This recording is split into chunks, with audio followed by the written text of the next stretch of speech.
some magnitude that are very intense and very shortly spaced. So back a few days, or back in November, in this last report, we talked about the November 22-hour release language that popped up, in which we had all of the further ramifications for as it manifest. It was all economic, and it was all about the MF Global and so on. If we were to eliminate the scalar language from the March view and just look at that language in March with its severe crocodile teeth that are just jammed together, there's virtually no space between the peaks and the trough of the teeth, so to speak, so it appears as a dark band when we plot the chart.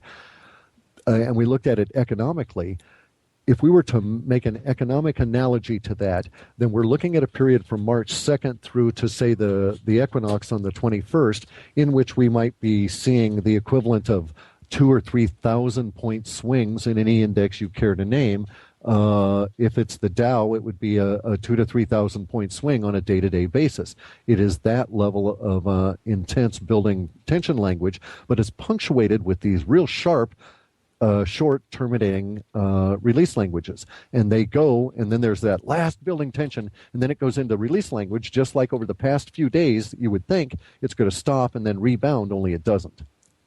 And that's the description that we have. Now the scalar language picks up around March 2nd. It is still effective when we go into release language. Maybe it's the sun. We can hope that. I hope that to be the case as well. That was a great answer, Cliff. Thank you. Sure. Thank you, Rusky. The next question is from Green Meadow.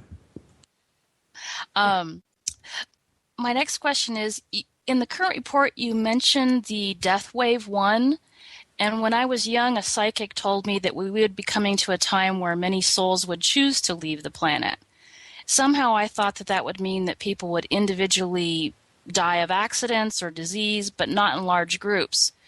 Then during the collapse of the former Soviet Union, it did kind of end up happening that way. 10 years later, there was a population decline, and that especially hit 50-year-old men. But there was no particular single cause. Do you think that the deaths in the future will be in large groups with large events, or many smaller things leading to many individual deaths? I think it's a wave. I think it's many smaller things, but I think that there actually is an overall guiding wave principle, and it's probably solar oriented. We can look at it in a particular way. Let's look at the analogy of we're all corks bobbing in the ocean. If we look at the movement of an individual cork up and down relative to its fellows, it may not be 100% perfectly entrained with its individual neighbors, but in mass they will behave in a wave fashion. And I think that it's the particle versus the wave issue here. Obviously, we die as individuals. Every individual's death is the end of the universe as far as they're concerned for that brief period of time as they transit. And we cannot die in groups. You come into the world alone, into materium alone, and you exit that way. However, it may not be quite that simple. There are suggestions within many Enlightenment experiences and a lot of literature written about them in various different traditions, that we are not individual souls, as may be misinformation promulgated by the faith-based religions. Rather, instead, it's more like the situation that Kurt Vonnegut described with his grand falloons, where you have all these self-organizing socks that you're simply not aware of, or self-organizing collectives you're not aware of, that you're a member of. And the universe is moving you around in this collective, and that in fact none of your actions are independent of the other 8 people that are part of your collective, and you're just totally oblivious to it and unaware of it. And when those 8 people die, so do you, because you all are part of basically a larger, greater consciousness at some level, that really anything further is speculation in terms of how it all works and so on. There's 2 interesting things to note about this, though. The way in which the idea is expressed by Vonnegut has its analog going back to a very scientific discussion in a bunch of Sanskrit text that actually describe how karma affects and how souls move and so on. So I wrote the Death Wave 1 because actually the data shows 3. But the Death Wave 1 was I think very much as a situation of those people within their greater collective, their grand falloons, deciding that they're tired, they've had it, they've learned what they need, or what for whatever reason, and those as individuals are all deciding to check out now.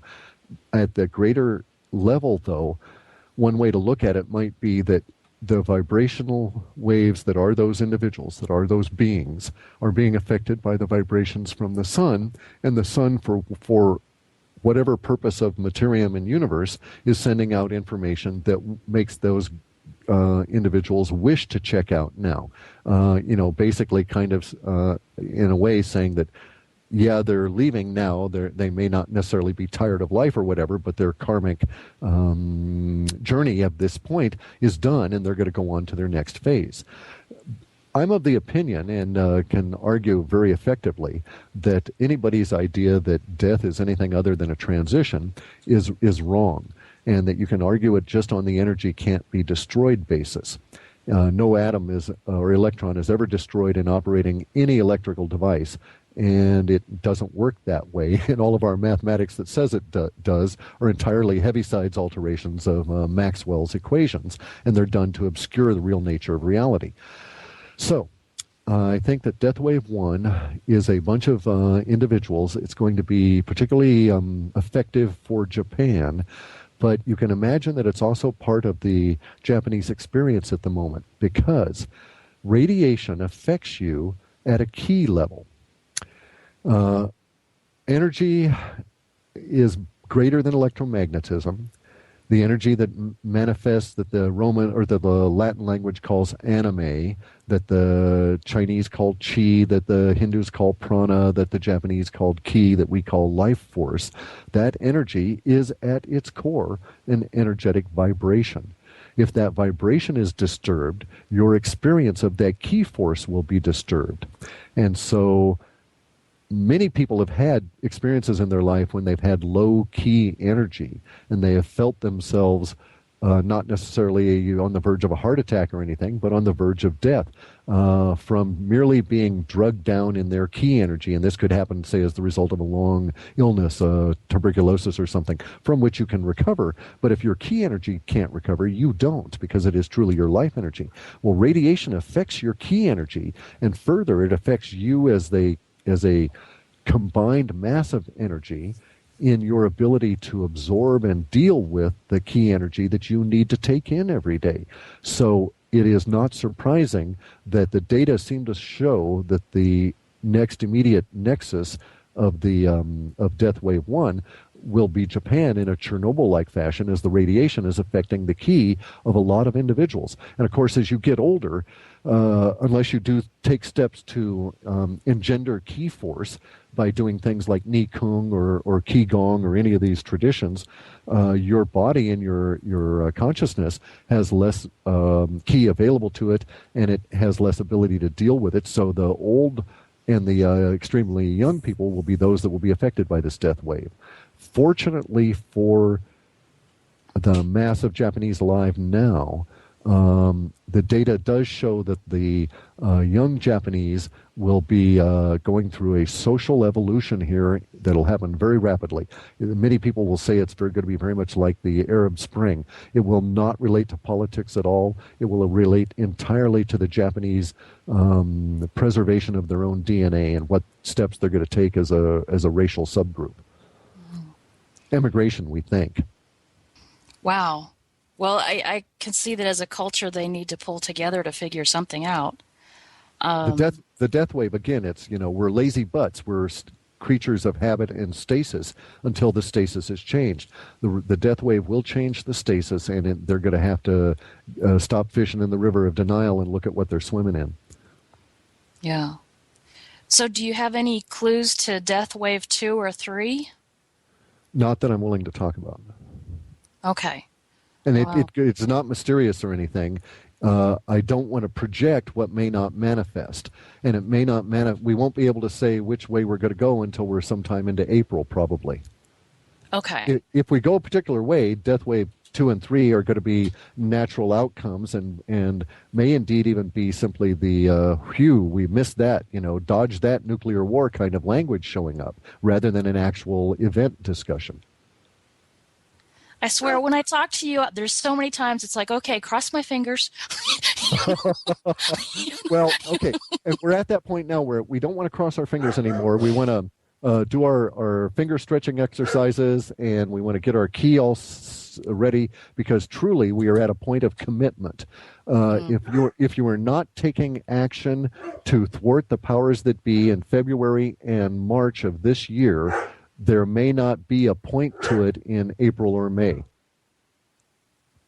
It's going to come to that. Now, in our way of thinking, and it's okay to talk about it now, the huge debacle that will be the ongoing building tension language relative to the economy starting now, well, that was ongoing at the moment, will drive many, many, many people to make that appropriate decision that are not even contemplating it at this stage, that are not even aware they have yet to make that they're within even the context of making that decision of going out and being active against the entrenched elite.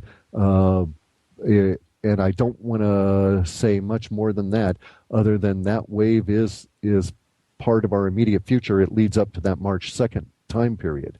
And it's going to be real interesting times, really fantastic times. So when universe moves, you march, huh? That's pretty much it. When universe shows that a clearer, well, basically, Morihei Ueshiba in Aikido really has it right. He's quite correct. And it sounds really stupid in cartoon fashion and, Karate Kid kind of stuff to say it, but I have demonstrable evidence that it's true. And that is that when a being, it doesn't have to be a human, but when a being is aligned with the needs of universe, that is to say, has found its niche within the energetic pattern of universe, they cannot be defeated in their if they're harmonizing with the way that universe wants them to go. Because in order to do that, you've got to shift the whole of universe. You've got to bust that harmonization and change universe in order for that outcome not to be realized. You'd have to have had personal experience of it in the moment of dynamic action to see how it really plays out. But the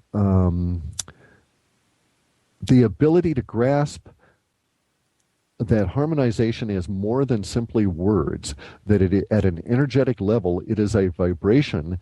Well, let me put it to you this way. The powers that be recognize this, and they are very much afraid of it.